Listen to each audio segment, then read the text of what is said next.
Welcome to Spark Starter, the podcast dedicated to sharing stories that ignite female entrepreneurs into action. I'm your host, Elizabeth Godey, and I'm here to fan the flame of your entrepreneurial spirit. Each week, we bring to you the inspiring stories of women trailblazers from around the world who have sparked change in their industries, powered their ideas into thriving businesses, and pioneered their way to success. So whether you're an aspiring entrepreneur, a startup enthusiast, or a seasoned business leader, join us as we delve into the journeys of these incredible women whose tales will surely ignite a spark in each one of us. My guest today is a woman who's been igniting the way of others for over 18 years. Andrea Brunswick is a creative life strategist who specializes in empowering women over 50 who find themselves at a crossroads in life. Her wealth of experience as a life coach, workshop facilitator, and public speaker has allowed her to develop a unique approach to helping women turn down the volume of life's distractions and tune into their true potential. Andrea has a remarkable talent for finding the switch to turn off the noise that sometimes lives in your head or consumes you in your daily life. She brings her expertise and tools to show how to silence the mental chatter, helping you break through barriers and embrace new possibilities. Andrea, I'm so excited to welcome you and have you on the show today. Thank you so much for joining me. Elizabeth, I love that. I want to hire her. Oh, thank you, Elizabeth. Oh my gosh, I'm very happy to be here. And I'm so happy that so many women, even though I've been on a number of men's podcasts, I'm just loving it, how women are really trailblazing and exploding as podcast hosts. So, and your introduction about your podcast is fantastic. You sparked the flames. Oh my gosh, thank you so much. Yes, I love it. So, Andrea, you've had your business for 18 years. Yes. And so there obviously was some part of Andrea that existed before that point in time. So why don't you tell me how you got inspired to actually start your business? Like, where were you before that? Okay, so here's the situation, Elizabeth. I never really looked at myself as having a business. I became a life coach. I mean, it's so weird, but so I had just turned 40 at the time, and my husband had just turned 41. And we went to bed. It was the Victoria Day long weekend here in Canada. And we went to bed on the Monday evening, and I woke up on the Tuesday morning, as every Tuesday morning, ready to get the kids off to school and get my husband to his office, only he had passed away in his sleep. And I had no freaking idea. Yeah. And that was a very defining. That's so young too. It is. Now, we were very poor planners. There was no life insurance set in place. There was just tens of thousands of dollars in debt. Mm-hmm. Our son had just turned 10 and our daughter was 5.5. Oh my gosh. And we were living, or my mom, we were all living together with my mother, who was elderly and disabled. And here I found myself a widow, and I was like, WTF. Right. Okay? Mm-hmm.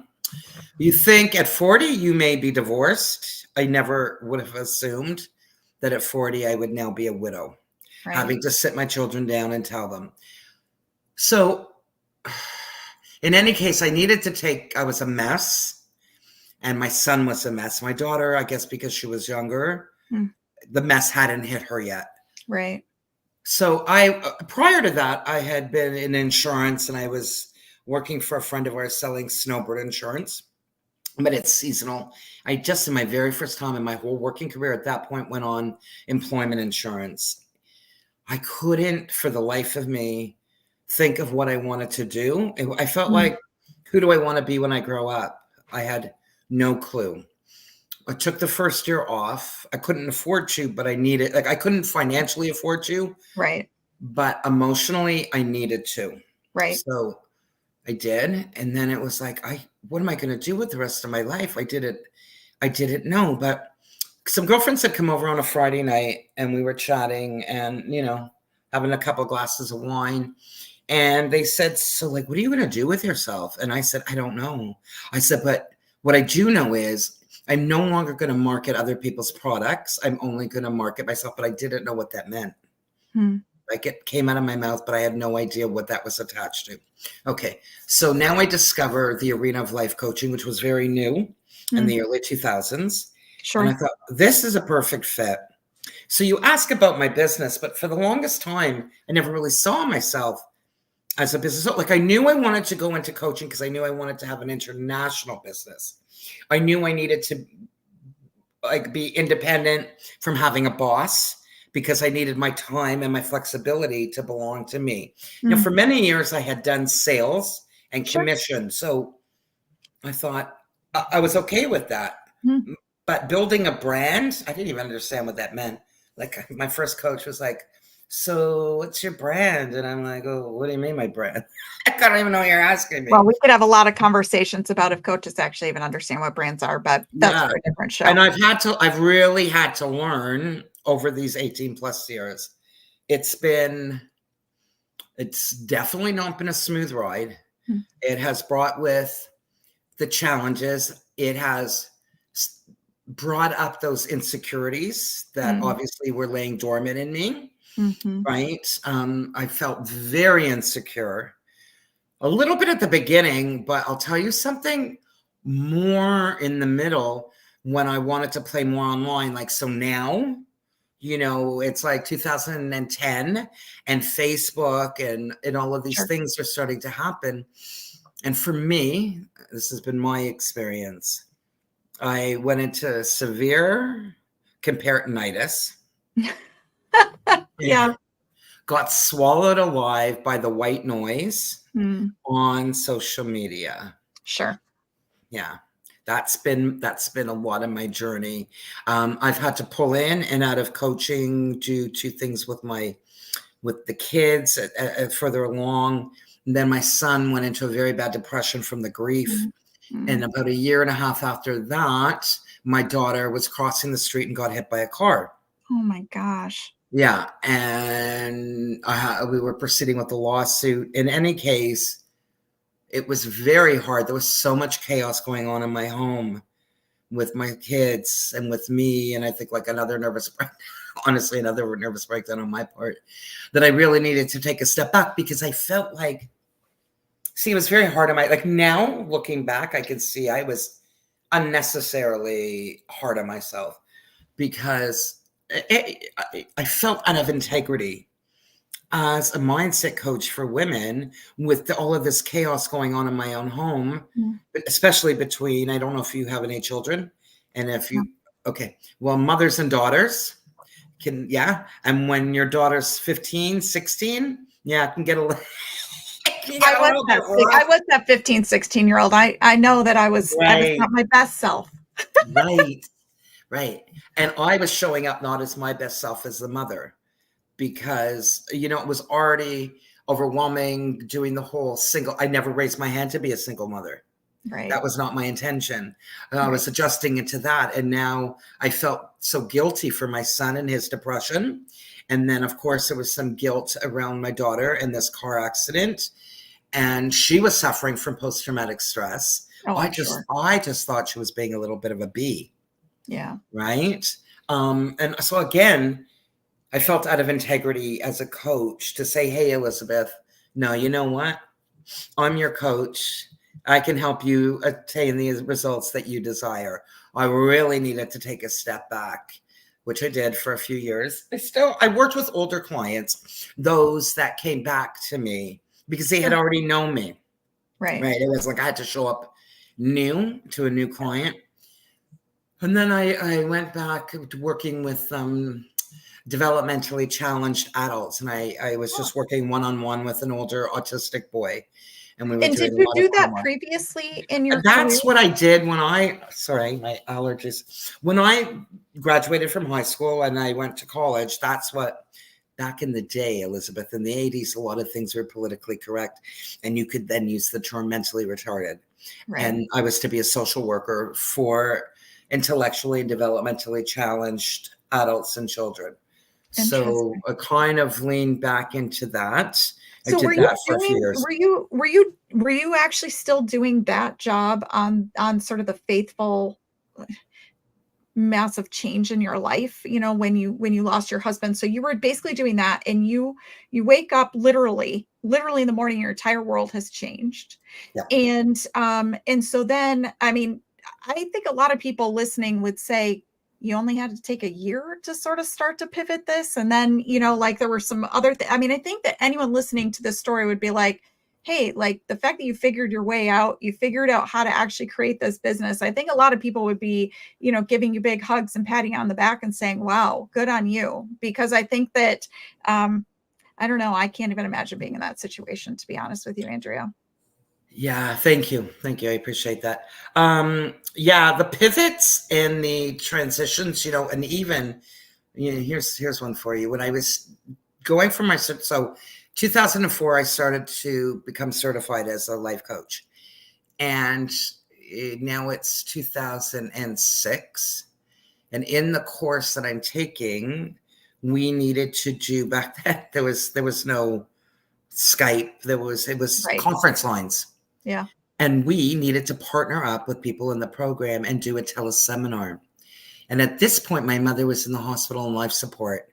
Oh. And the topic of the teleseminar was how to move forward from grief. Oh my gosh. And I just didn't feel right. I could have. My partner would have understood.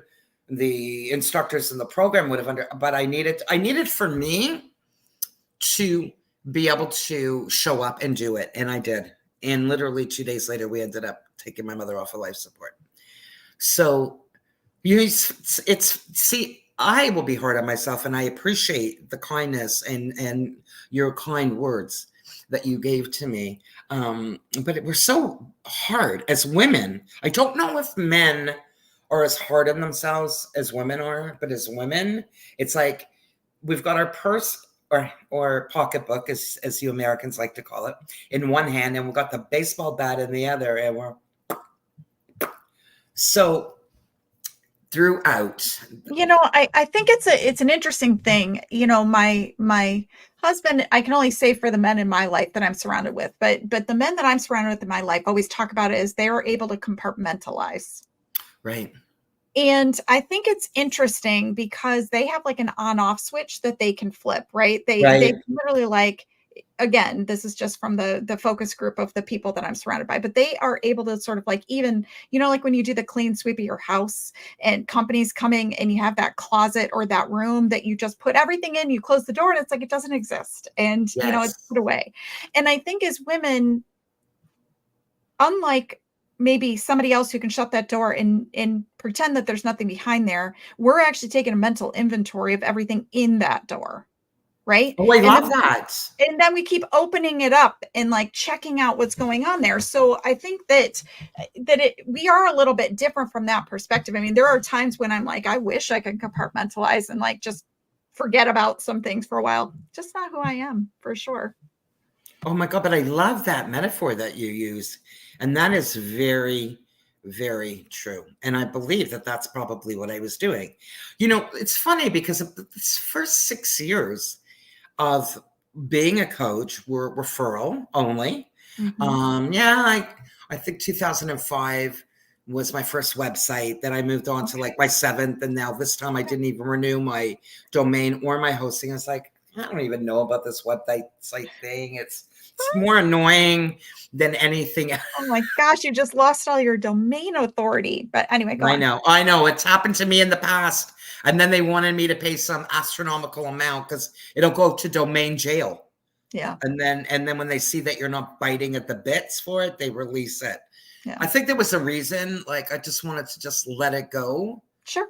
Because I really feel like I had an experience in 2021, a very spiritual one, where I heard God say, this is your year to unlearn, Andrea. And I was like, yeah, okay, like unlearn what?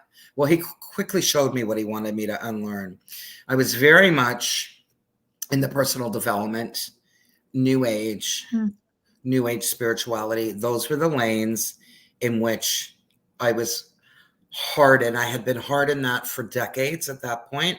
Very much, I came from a very kind of cultured family. My mother and my father were very progressive, even though they'd be very old if they were alive today. in their hundreds.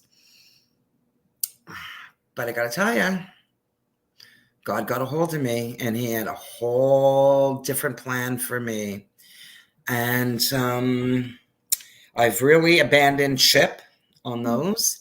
And now I truly play in God's lane. And I can see why things played out the way that they did, considering where I was and what I was doing.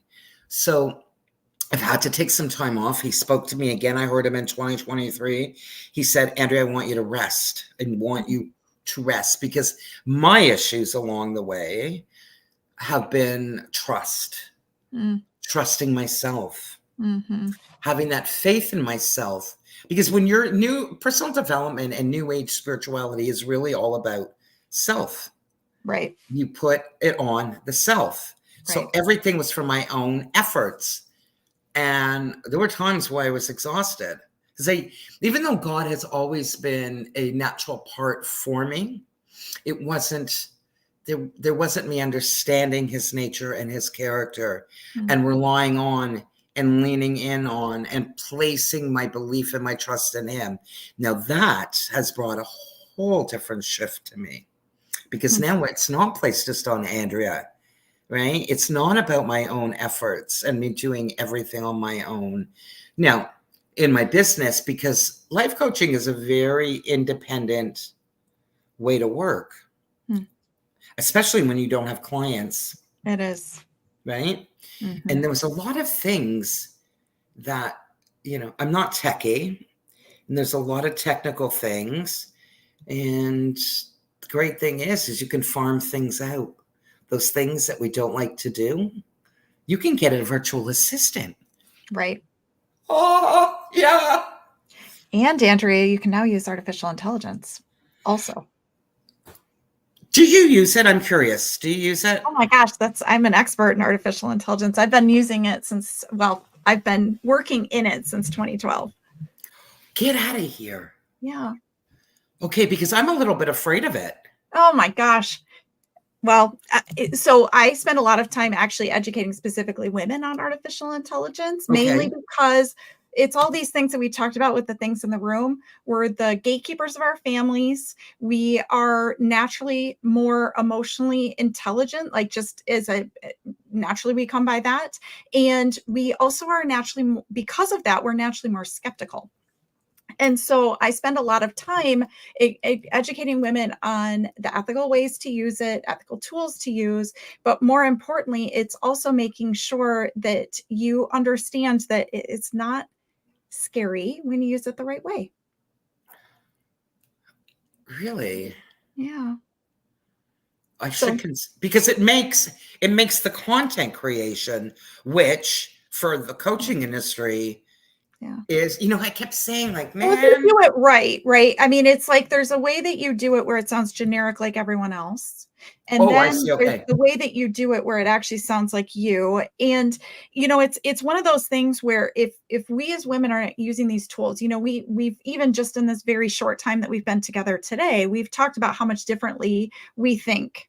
Right? It's the questions we ask. It's the way we formulate our thought process. It's the way that we articulate ourselves. And, with the rate at which it's learning. So when you talk about the content piece, I mean, the trillions of data points that are in these tools right now, we've got to make sure we have our voice and our thought process and our logic in there, that we are making sure to ask the questions and challenge the owners of, and the creators of these tools to make sure that they're using it the right way, and that we're empowering women who have an interest in these to create the tools themselves, because then we know that they're going to have sort of that voice and that thought process. Yeah. Wow. Because for many years, Elizabeth, thought, man, I just want to show up as a coach. I really don't want to have to create constant content. Yeah. And writing is something that has felt quite icky to me since I'm young. Yeah. Speaking is something that really comes from a place of joy in me. So, it's like, give me a question and we'll chew the fat on it. Right. But to write that Really? Well, it's like, I always is if for anyone that's actually seen me sort of present live, I usually have this like completely white screen because I'm also a dyslexic. I talk about that Are openly. you? So am I. Yeah. And that And was why so I like didn't like writing. yeah, like a blank sheet of paper, that white screen was absolutely the most terrifying thing I've ever seen in my life. People were afraid of like monsters under their bed. And I was like just dreading anytime I had to write anything. And so artificial intelligence for me, I mean, part of how I even got into it was the fact that I was always looking for any way technology could help me overcome, like how I could like remove the bricks from my feet. And in artificial intelligence, I really encourage you, we can certainly talk about this after the show, but I do encourage you to sort of get in and start to experiment with it. And there are Okay. certainly things that I can do to help you, actually set some templates up for yourself, but it takes away the blank page. It doesn't mean you're not going to have to do anything. It doesn't mean it's going to do Right. everything for you, at least not at this point. But what it will do is help you become more efficient, and allow you to sort of like get out of your own way. You know what I mean? It's like we create these walls of the box for us. Artificial intelligence doesn't know those walls exist. Oh my goodness. Okay, that is the best definition and description of it I have ever heard. Honestly, and you're so right, because the being dyslexic and having been labeled that in middle school was like, what? Yeah. I'm also a terrible speller. Oh my gosh, I'm the worst. So then when I had to get online, when I had to get onto a computer, I was like, okay, there's spell check. Right. Phew, because it's that, oh my God, people are going to see that grammatically, I don't even know what I'm doing, or my spelling is atrocious. And it is something that, I mean, these silly little things. Thank you for sharing that, Elizabeth, because Yeah. sometimes we really feel alone. And that Right. was really how I felt when George passed away. Yeah. I felt alone. I felt like, and that wasn't I had lost my dad 18 years prior, but the loss of my husband, the loss of my children's father, it felt like, honestly, the word freak was stamped right on my forehead. Yeah. When we'd go out in public. It was awful. And then long story, and I don't have to share it today, but in any case, I was referred to a psychiatrist that dealt solely in grief with young spouses. And my first session, so funny. Oh my God. So my first session, he says, "Oh, Andrew, you know what I see you doing?" And I said, "Well, no, Dr. Vegas, what do you say?" And he says, "I see you being a grief counselor." And I lost it on him. I'm like, what? I don't think so. This loss is not going to define the rest of. But what happened, Elizabeth? At least the first 10 clients that were referred to me had lost their husbands. Yeah. So here I was, not in the immediate part of the loss. It was about really, it's like about after that first year, how do you start to move yourself out of this place? And that's somewhere I found myself over and over and over again within my own life. How do I take this and how do I move myself forward in this? How do I take this in this icky, uncomfortable, because we all want comfort, right? We want to be able to do something and we want it to be comfortable. But guess what? It's not going to be comfortable. But that ickiness of this building a business, this ickiness of figuring out my brand, because all these terms, who's your avatar? All of these things. What do you mean? I remember even in my coaching program, when they brought in the whole niching part. And I was like, niching? What do you mean niching? It's life. Everybody needs a life coach, right? But yeah, so the uncomfortableness continues as I want to go bigger or go in a different direction. Listen, I'm going to butt heads with it. And I'm then going to have to really, it was just something that I recommend to clients and I needed to use with myself over and over and over again throughout my many decades now of going around this block, being able to make peace with where I'm finding myself, because things aren't always what they're supposed to be, but they are what they are. Yeah. Yeah. I mean, they absolutely are. And so, Andrea, you get to the point where you've started the business, you figured out, sort of your client base after you broadened beyond just the young people who have lost their spouses. And so tell me a little bit about what, you got into this in a very different way, right? And what I will tell you is, having had this show and interviewed, almost 50 people on this show, is that women do not have a straight line path. Or I shouldn't say they do not, because that's an absolute, but I would say of all but a very, very small handful of my guests did not know that they were going to end up with the business that they had. They didn't know that they were going to end up in the situation that they were in. And they surely didn't take like a checkbox and like even to start that business. Right. So when you think about sort of the reboot of your business, when you actually got into it, tell me, like, what were the things that you just like didn't even expect? Like, the surprise of starting a business. I didn't expect it to be so hard. Now, because as I said, I had been in sales for a long time, marketing different products, from financial products to health products, to even when I needed to go back to work after that first year, I went into Tupperware because I heard that you could get a vehicle. Yeah. Like, I never knew if my mother wasn't a Tupperware user, but, oh, what do you mean? There's a free vehicle? And if I want, I could. So I did that. And in 6 months, I was driving their van, and I did it for 5.5 years. And I showed other women how they could do it. Right. But see, my own ignorance, which is okay, because we're all ignorant at some point in our life.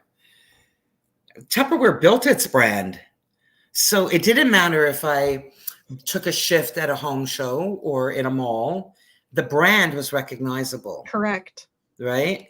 Yes. Marketing and creating a personal brand. Yes. That's it was a little bit more challenging for me. I'm not going to speak for Andrea, another business owner. Challenging, just to be, I don't know if this will make you, hopefully this will make you feel better, but building a brand takes a lot of work, and people sometimes don't realize how much. Like, big brands that are out there are spending a lot of money, not necessarily in innovation, not necessarily in those, like the widget part. They're building it in the actual brand that you see out there. Right. Okay. And so that's my background. That's what my company actually does, is we build money-making brands. And the reason for that is, it's like when you have your business that you're building for 18 years and you decide that you don't want to have that business anymore. If you've built a brand that is more than just the service that you provide to your clients, if you've actually established a brand that goes behind it, you have something you can sell. Right. If you are just providing the service, it doesn't mean that you can't build a big business doing that. You can. It's just what happens when you're at the end, what happens when you're done, and also what happens when you decide you want to open a new door and you want to go after new people. Like, you need to have had a brand that's been built behind it that allows you to have that support and that history behind it. So I don't want to digress this, but no, but what you're saying, Elizabeth, yes. And intuitively, that's how I felt. And that's what I've known.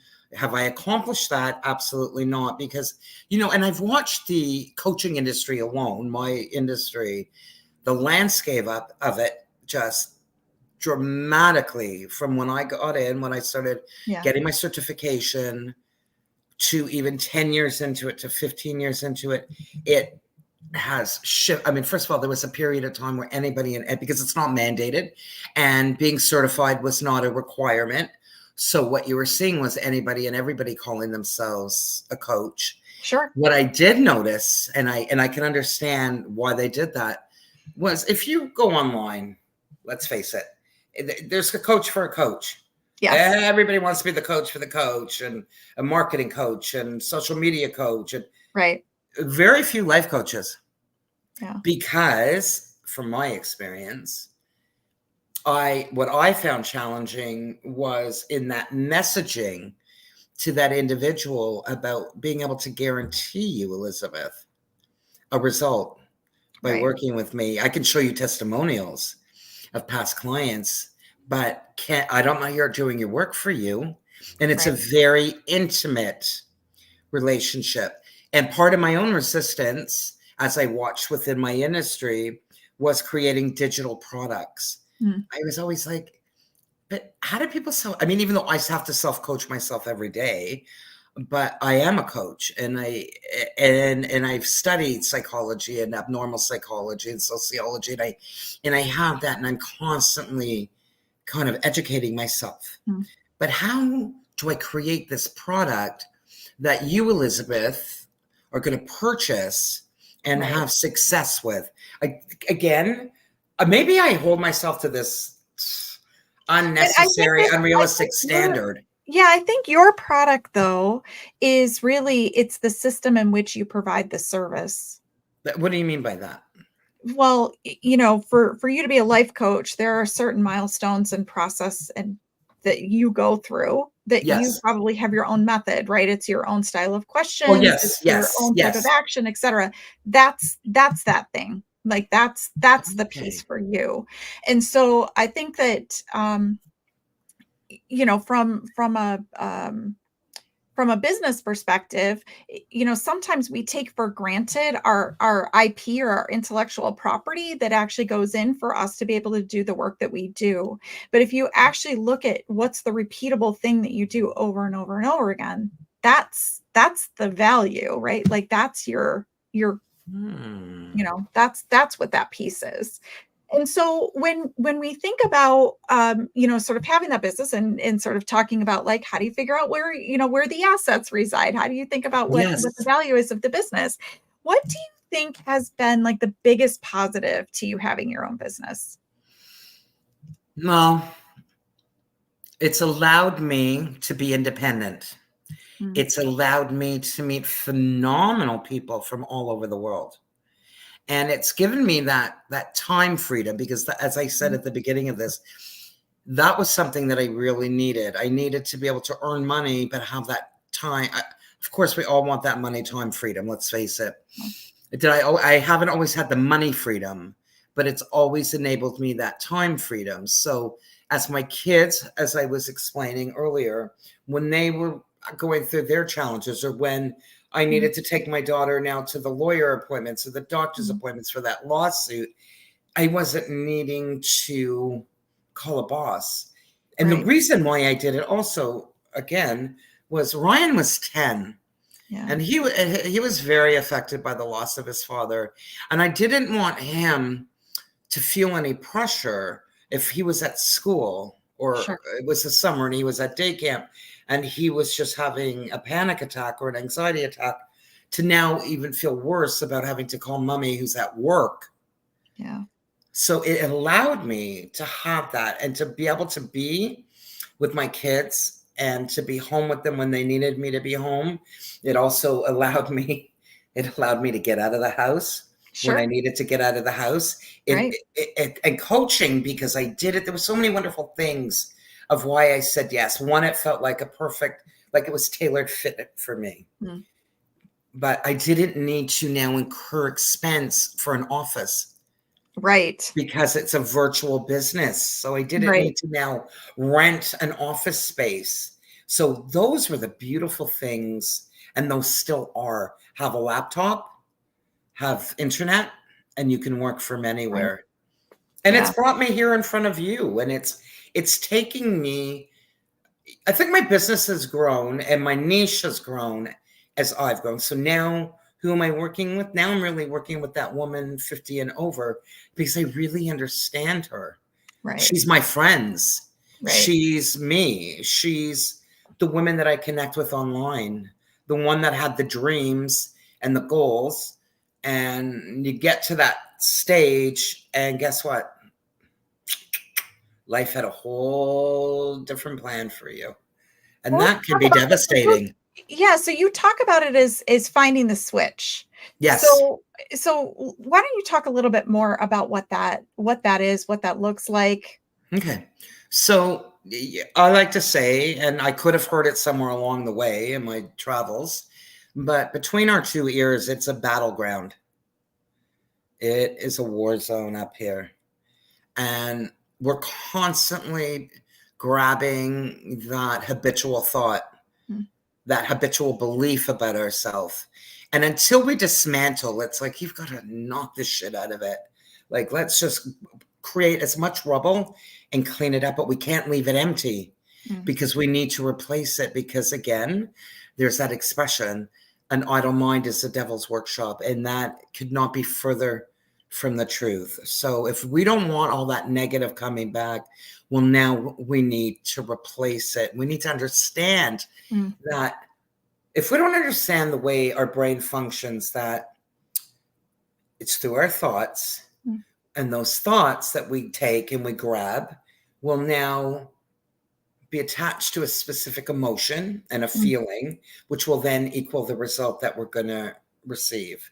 So my job, I feel, and I've always felt, is I'm here to explain to you the way it works, because without that understanding, and that's why most of us fall prey, will not be able to shut ourselves down, not be able to calm ourselves down while we find ourselves in a panic, or we're constantly reacting the same way we're reacting.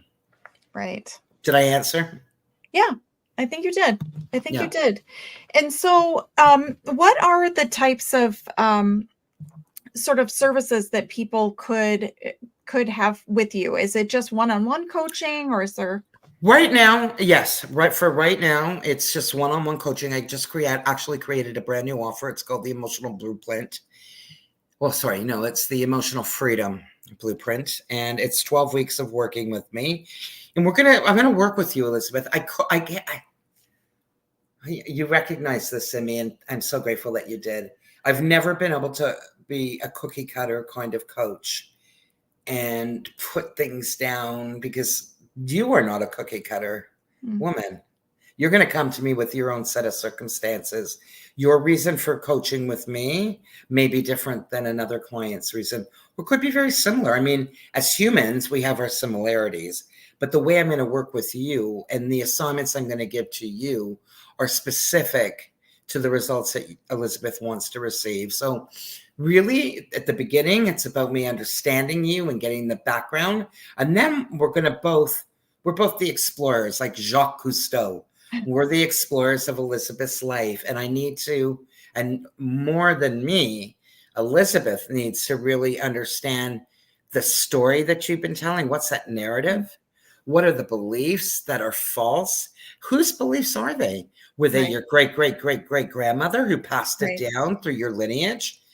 We need to take a look at that, and we need to really remove these layers so we can get to a level of truth. Now, for me, because God got a hold of me in 2021, I was always defining myself by the way the world defined me, the way culture would define me. Sure.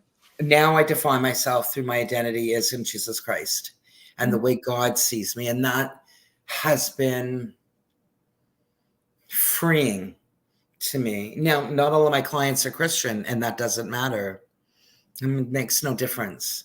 But I want her to understand and to recognize, oh my God, I have been defining myself by the way the world's been defining me. I've been defining myself because my Uncle Sam said to me when I was 13, something about me. Right. And people might hear this and think, oh, Andrew, what are you talking about? But if we really take a look at stuff, we're still running on that program of that 13, 14, 15-year-old girl. And if you've been through things, and if you've been through tumultuous relationships, whether that be with your parents or a husband, we allow that stuff to define us, and it takes up space. So my job is to help you understand that, to break it down, to accept and make peace with where you find yourself, because you don't have to stay there. So you need to stop digging your heels in. Whatever we resist will persist. Okay. So it's about letting go of that resistance and opening yourself up to the fresh and the new. It's like Humpty Dumpty sat on a wall. Yeah. But maybe Humpty didn't want to be put back together. Maybe that cracking of his shell was a necessity for that old shell, that old skin. You know, I used to give clients this, and it's funny the way I used to do things. And now I look at where I'm at today with God. I used to do this exercise Imagine, visualize that you have a zipper at the top of your head and unzip yourself and get out of that skin. Well, I never knew about this thing called born again, and you are now a new creature. I was thinking of that today in the shower, as a matter of fact. But, there's tools that I want to give to you that are going to help you in the processing, because so much will happen in your session, but it's what happens in between our weekly sessions of where you've been processing and things that are coming up. So my job is to help you with that, to give you tools to aid you. Because another reason why I really love the coaching as opposed to traditional forms of therapy is because we're not to create a dependency from a client to a coach. It's about creating independence, arming you up with the tools that you need to see you manage whatever life, because life is gonna dish out. Yeah, it certainly will. It certainly will. So, Andrea, if somebody's listening along today and they're really resonating with what you're saying today, what's the best way for them to get in touch with you?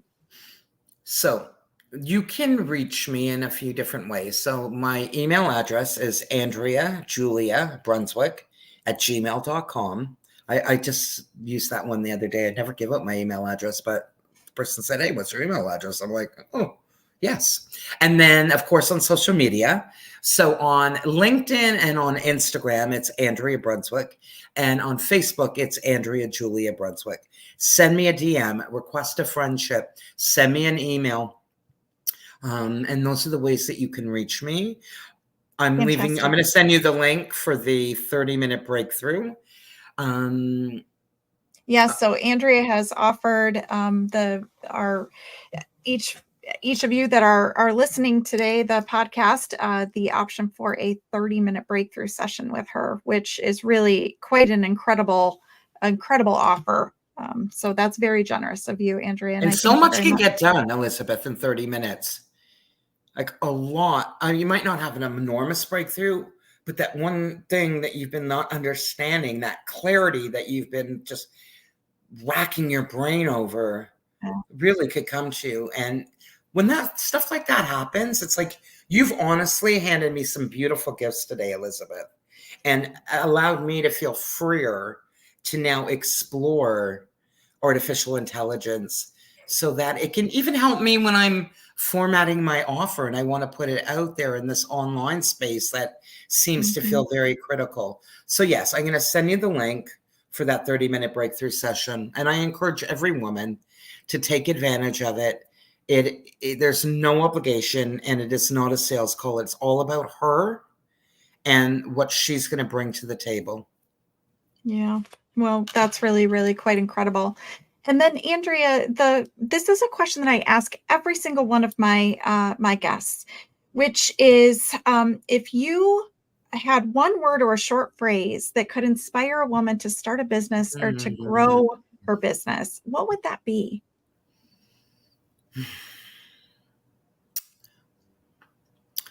Firstly, do it. Just like Nike says, just do it. And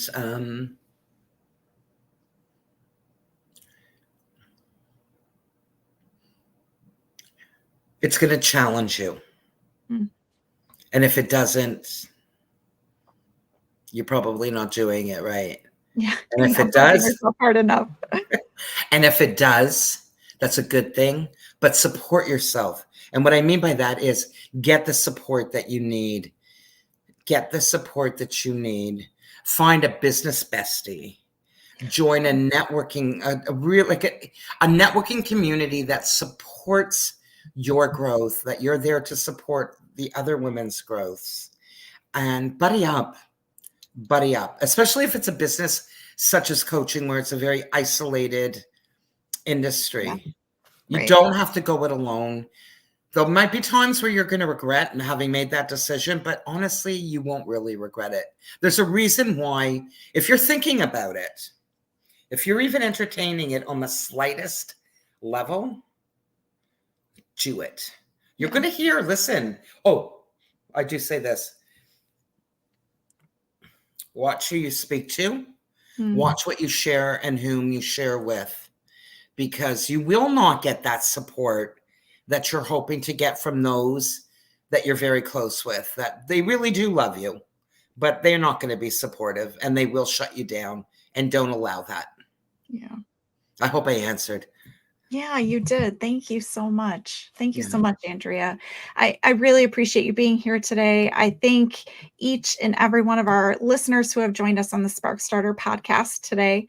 It's been a pleasure bringing you the uniquely inspiring stories that ignite female entrepreneurs into action. I've been your host, Elizabeth Godey, and on behalf of all the inspiring women entrepreneurs out there, I encourage you to not only dream big, but to ignite those dreams into action. Remember, every spark can lead to an extraordinary fire. So keep the spark alive for today, tomorrow, and the vibrant future beyond. Don't forget to subscribe to our podcast to never miss a spark. Until next time, stay ignited.